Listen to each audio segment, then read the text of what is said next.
আসসালামু আলাইকুম রহমতুল্লাহি ওয়া বারাকাতুহু।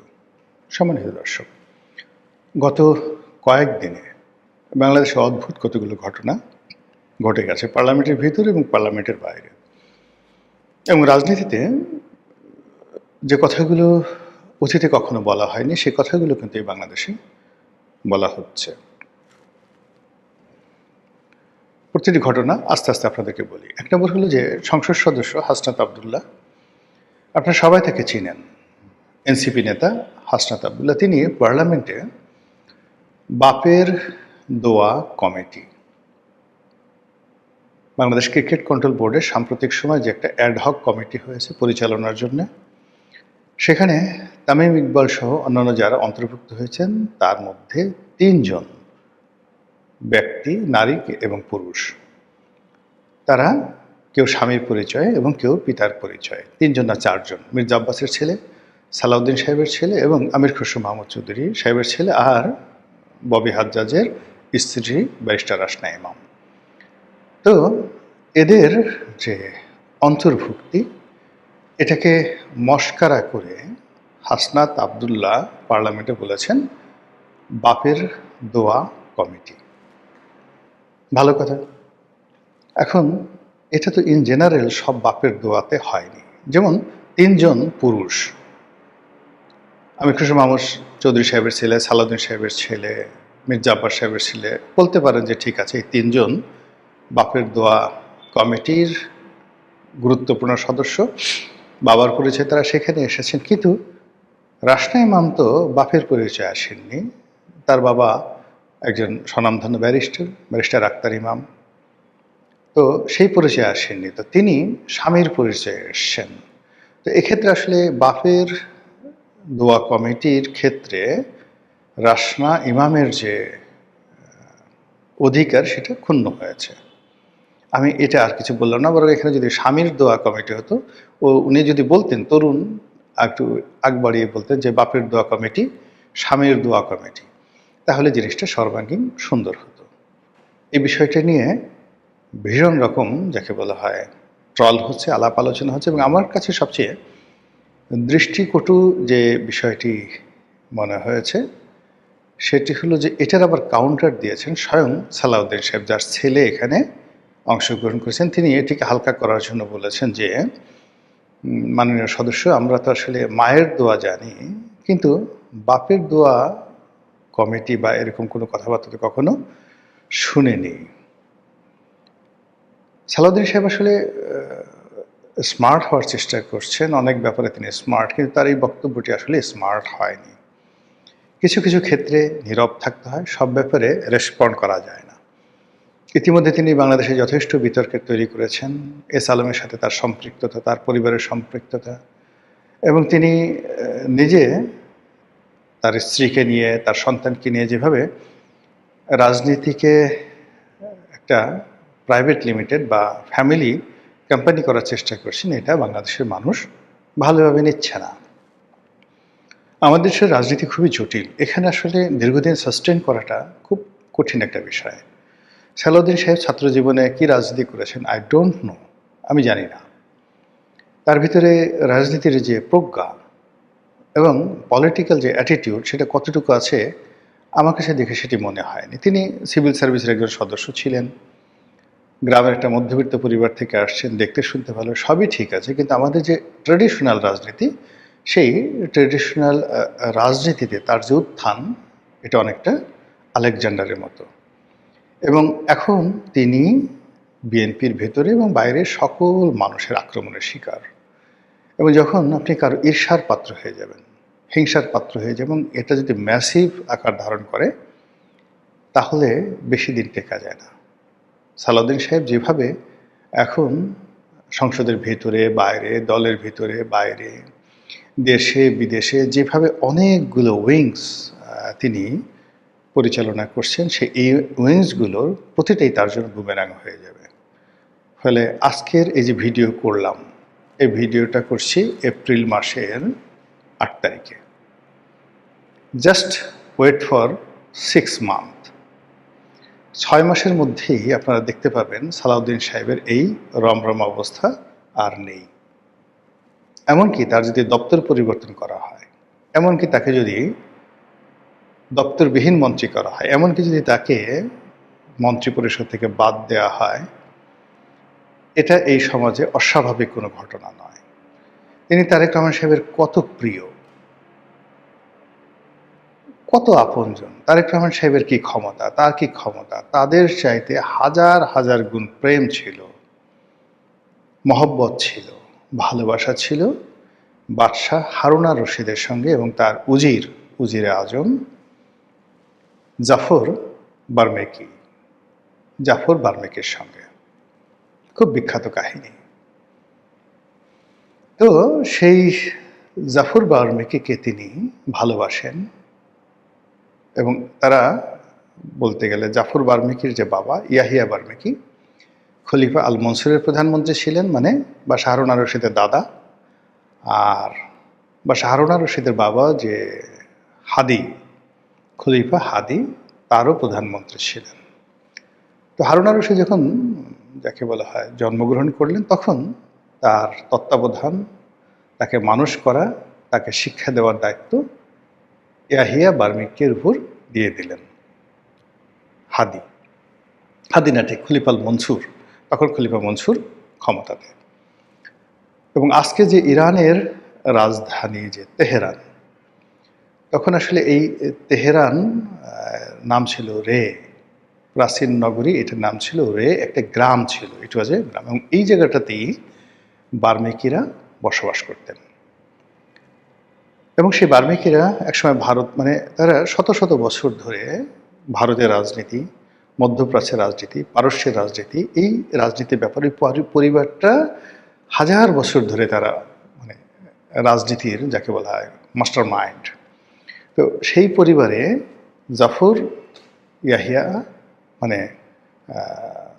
জাফর বার্মেকি আর বাদশাহ হারুন আর রশিদ তারা একই বয়সী ছিলেন, একই সঙ্গে বেড়ে উঠেছেন এবং একই মায়ের দুধ খেয়েছেন। তো বুঝেন সম্পর্কটা কোন পর্যায়ে। যখন হারুন আর রশিদ খলিফা হলেন, তার প্রধানমন্ত্রী হলো জাফর সাদেক, যাকে সবাই জাফর বার্মেকি বলতেন। তো প্রাণান্ত চেষ্টা করেন সম্রাটকে খুশি করার জন্য, খলিফাকে খুশি করার জন্য। খলিফা তার ব্যাপারে খুব খুশি এবং এই একটা সময় তার মনে হলো যে আমি পরীক্ষা করব আমার আমার প্রতি আসলে কতটা বিশ্বস্ত উজিরে আজম। তখন তিনি করলেন কি, তার আপন বোনকে বিয়ে দিলেন জাফর সাদেকের কাছে। বললেন যে বিয়ে দিলাম, তুমি তার সঙ্গে সেক্স করতে পারবে না, এবং এই কথা আমার বোনকে তুমি বলবে না। তোমাদের মধ্যে ঘর থাকবে, একসাথে ঘুমাবে, সব কিছু করবে, কিন্তু সেক্স করতে পারবে না। এবং এটা তুমি যে আমাকে ভালোবাসো আর আমি যে তোমাকে বিশ্বাস করি, এটা একটা প্রমাণ।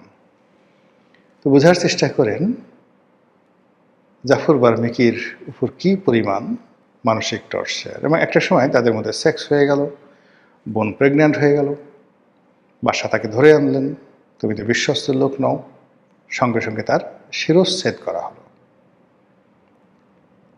অর্ধ দুনিয়ার মালিক বাদশাহ হারুন আর রশিদ, তার প্রধানমন্ত্রী। তো কাজী তারেক রহমান সাহেব এখন সালাউদ্দিন সাহেবকে যত বেশি ভালোবাসছেন, সেটা সেই জাফর সাদেকের চেয়ে বেশি নয়, কিংবা জাফর সাদেকের যে কোয়ালিটি ছিল তার চেয়ে বেশি কোয়ালিটি না। ফলে খুব বেশি দহরম মহরম খাতির করতে গেলেই আমরা গ্রাম অঞ্চলে বলি ঘন পিড়িতে কাঁথা ছিঁড়ে যায়, ঘন পিড়িতে কাঁথা ছিঁড়ে যায়, এরকম একটি অবস্থা। তো সেখানে তার ছেলেকে ওখানে বসাতে হবে, ওখানে, এবং তিনি তার ছেলেকে একবার কি বলবো ওই ডক্টর মোহাম্মদ ইউনূসের কাছেও নিয়ে গেছেন। এটা কোনো দরকার ছিল না। সে ধরে নিয়েছে যে ডক্টর মোহাম্মদ ইউনূস আগামী ৫ বছর ক্ষমতায় থাকবে বলে ছেলেকে ওখানে, এই যে ব্রিগেডিয়ার সাখাওয়াত যে ভদ্রলোক, তিনি তার ছেলের সময় অনেক বদনাম, সে চট্টগ্রাম বন্দরে অল্প কিছুদিনের জন্য তিনি দায়িত্ব পেয়েছেন, ছেলেকে তার সেখানে দিতে হবে। এরকম কুপিতা, কুসন্তান, এগুলো বেঁচে থাকার চেয়ে মরে যাওয়া ভালো। এই জিনিসগুলো হচ্ছে সমাজে। ফলে কি হলো, হাসরাত আবদুল্লাহর মতো মানুষ প্রকাশ্যে তাকে যে অপমান করলো পার্লামেন্টের মধ্যে, আর সেই অপমানটা সে আবার বুঝতেই পারল না যে তাকে অপমান করা হয়েছে। এই গেল এক। ২ নম্বর হলো যে এখন সালাউদ্দিন সাহেব থেকে শুরু করে আরও কয়েকজন লোক যারা আছেন, মনে করা হচ্ছে যে এরা হলো ডিফ্যাক্টো প্রধানমন্ত্রী। কেউ হয়তো বগুড়াতে বাড়ি। এই যে এখন একজন লোকের ব্যাপারে অনেকেই তর্ক বিতর্ক করছে যে হু ইজ হি, তার নাম কি? আমিও তার নাম এখন পর্যন্ত জানি না। তো সে একটা মন্ত্রণালয়ের নাকি প্রতিমন্ত্রী। বগুড়া থেকে তাকে এমপি বানিয়ে আনা হয়েছে এবং বলা হচ্ছে যে মাহমুদুর রহমান মান্নার সাথে যে দূরত্বটা মূলত এই ভদ্রলোকের কারণে। তো তার যে ক্ষমতা এই মুহূর্তে পার্লামেন্টের সব মানুষ তাকে কেন্দ্র করে আবর্তিত হচ্ছে এবং তাকে মনে করা হচ্ছে ডিফ্যাক্টো প্রধানমন্ত্রী। এরপরে লন্ডন থেকে তারেক রহমান সাহেবের সঙ্গে যারা আসছে, হুমায়ুন কবির, মাহেদী, সানি, তাদের একটা বিরাট ক্ষমতা, অস্বাভাবিক ক্ষমতা। এবং বিএনপির যারা শীর্ষ নেতৃবৃন্দ রয়েছে, দীর্ঘদিন এই দলের প্রতি যাদের আনুগত্য ছিল, জীবন যৌবন সব কিছু শেষ করে দিয়েছেন। এখন তারেক রহমান সাহেবের সাথে দেখা করার জন্য এই মানুষগুলো সাহায্য সহযোগিতা ছাড়া তারা সেখানে যেতে পারছেন না। ফলে এই যে দহরম মহরম এরকম যে একটা অবস্থা, এটা বেশি দিন থাকবে না। একটা ছোট্ট উদাহরণ দিই। ওয়ান্স আপন এ টাইম যাকে বলা হয় শেখ রেহানা, শেখ হাসিনা ভীষণ রকম স্নেহ করতেন। এত স্নেহ করতেন আপনারা কল্পনাও করতে পারবেন না। কিন্তু অবাক করার ব্যাপার হলো যে আমি জীবনে কোনো দিন শেখ রেহানার সঙ্গে কথা বলিনি। আমাদের সাথে সামনাসামনি কোনোদিন দেখা হয়নি।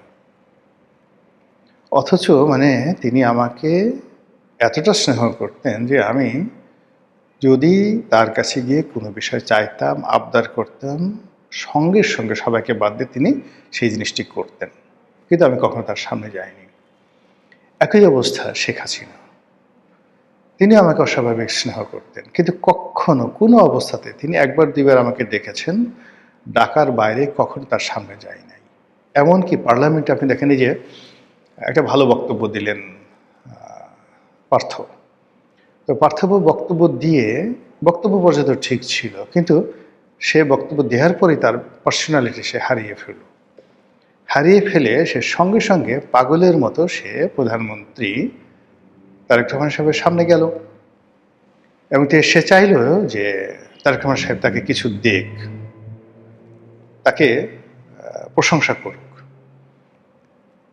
পার্লামেন্টে উপস্থিত ছিলেন, তারেক রহমান সাহেব তার বক্তব্য তালিয়ে দিয়েছেন, সব কিছু করেছেন, কিন্তু পার্থর যে পার্সোনালিটি, সেই পার্সোনালিটি লস করে তারেক রহমান সাহেবের সামনে যাওয়াটাই গুরুতর অপমান তার নিজের জন্য, ব্যক্তিত্বের জন্য, যোগ্যতার জন্য। ফলে তাকে নিয়ে পার্লামেন্টের মধ্যে যে একটা ক্রেজ ছিল সেটা এখন শূন্যতে নেমে এসছে। তিনি গিয়ে আবেগের বশবর্তী হয়ে প্রধানমন্ত্রীকে কুলাকুলি করলেন, প্রধানমন্ত্রী বিব্রত হলেন। তারপর সে দ্রুত প্রধানমন্ত্রী তাকে ধাক্কা দিয়ে সরিয়ে দিলেন। সে আবার তার সাথে কিছু একটা কথা বলার চেষ্টা করছিল, সময় কাটার চেষ্টা করছিল। প্রধানমন্ত্রী তার পিঠে মৃদু থাপ্পড় দিয়ে বোঝার চেষ্টা করলেন যে ডোন্ট ক্রস ইউর লিমিট। এই দৃশ্য আমরা দেখেছি, এর মধ্যে অনেক সাইকোলজিক্যাল ব্যাপার আছে। এখন ধরুন আমিও 5টা বছর পার্লামেন্টে ছিলাম। আমি যেদিন পার্লামেন্টের খুব একটা বক্তব্য ভাইরাল হয়ে আছে এখনো পর্যন্ত, জামাতের বিরুদ্ধে একটা বক্তব্য দিয়েছিলাম, না ওই দিন দিয়েছিলাম নারী নেতৃত্ব নিয়ে। নারী নেতৃত্ব নিয়ে একটা বক্তব্য দিয়েছিলাম এবং প্রধানমন্ত্রী শেখ হাসিনা পার্লামেন্টে উপস্থিত ছিলেন। এবং আমার সেই বক্তব্য শোনার পরে মানে শি ওয়াজ সারপ্রাইজড।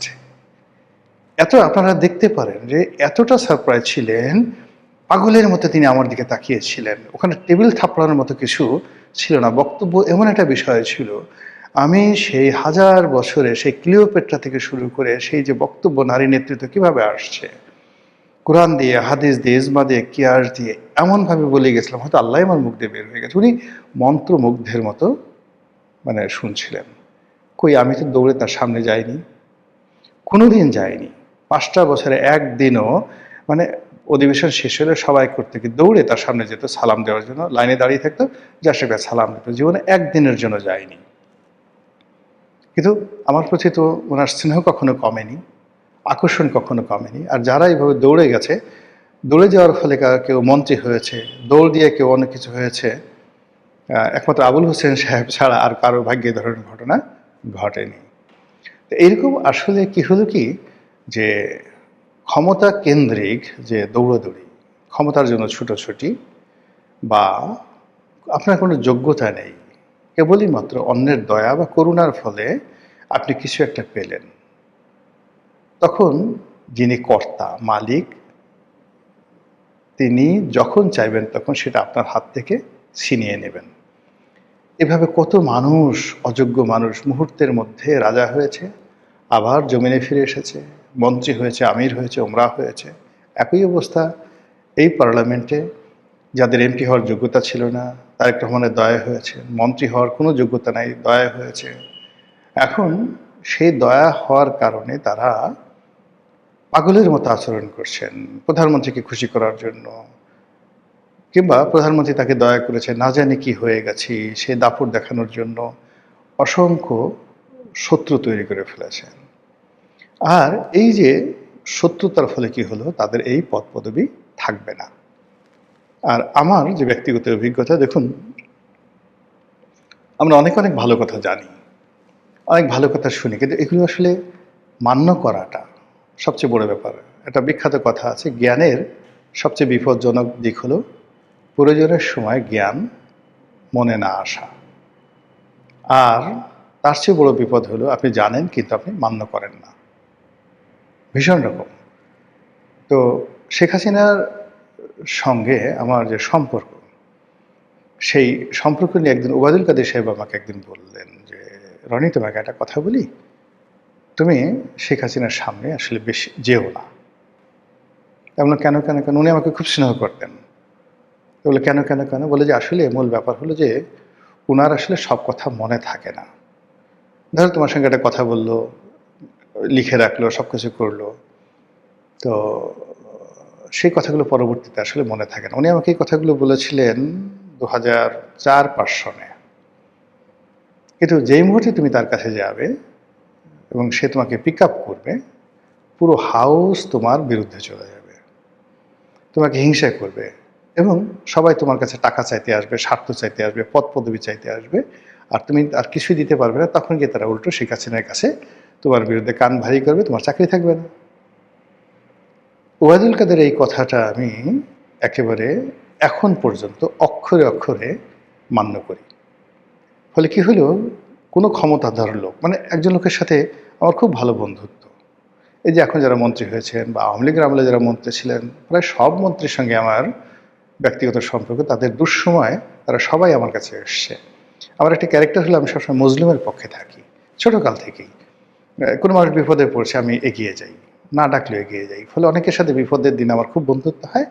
আর এই মানুষগুলো যখন সুসময়ে আসে, আমি সবার আগে, আমি দ্য ফার্স্ট ম্যান, তাদের টেলিফোনে অ্যাটেন্ড করি না, তাদের কাছে যাওয়া হতে দূরের কথা। তো সেই অর্থে যে প্রধানমন্ত্রী শেখ হাসিনা, ডক্টর মোহাম্মদ ইউনূস, তারেক রহমান সাহেব থেকে শুরু করে অন্যান্য যারা বড় বড় পদ পদবিতে আছেন বা ছিলেন, এই যেমন এখন মির্জা ফখরুল সাহেব আছেন, আগে ওবায়দুল কাদের সাহেব ছিলেন, এরকম সবার সাথে, এই যে স্বরাষ্ট্রমন্ত্রী যে আগে ছিলেন কামাল সাহেব, আমার একেবারে পাশে বসতেন, পাশের চেয়ারে বসতেন, 5টা বছর আমরা একসাথে বসছি, কিন্তু কোনো দিন তাকে একটা টেলিফোন পর্যন্ত করিনি। Never ever in life. তিনি একবার দুবার টেলিফোন করছেন, আসেন ভাই, ইত্যাদি ইত্যাদি ইত্যাদি, কোনোদিন তাকে একটা টেলিফোন করিনি। তো এইরকম আমি আমার মতো করে আছি। কিন্তু এই যে এখন যারা আছে, তারা এই যে ক্ষমতা কেন্দ্রিক যে রিলেশনটা করতে চাচ্ছে, এই রিলেশন থাকে না। ফলে কি হলো, আজকে যে শিরোনামটা ব্যবহার করছি, যে ক্ষমতা, এই যে ফ্যাক্টো মন্ত্রী, ডিফ্যাক্টো প্রধানমন্ত্রী, ডিফ্যাক্টো এমপি, মানে যারা হঠাৎ করে হতে চাচ্ছেন, আলটিমেটলি এটা বেশি দূর এগোনো যাবে না। মহান আল্লাহ আমাদের সবাইকে হেদায়েত দান করুন, হেফাজত করুন। আসসালামু আলাইকুম ওয়া রাহমাতুল্লাহি ওয়া বারাকাতুহু।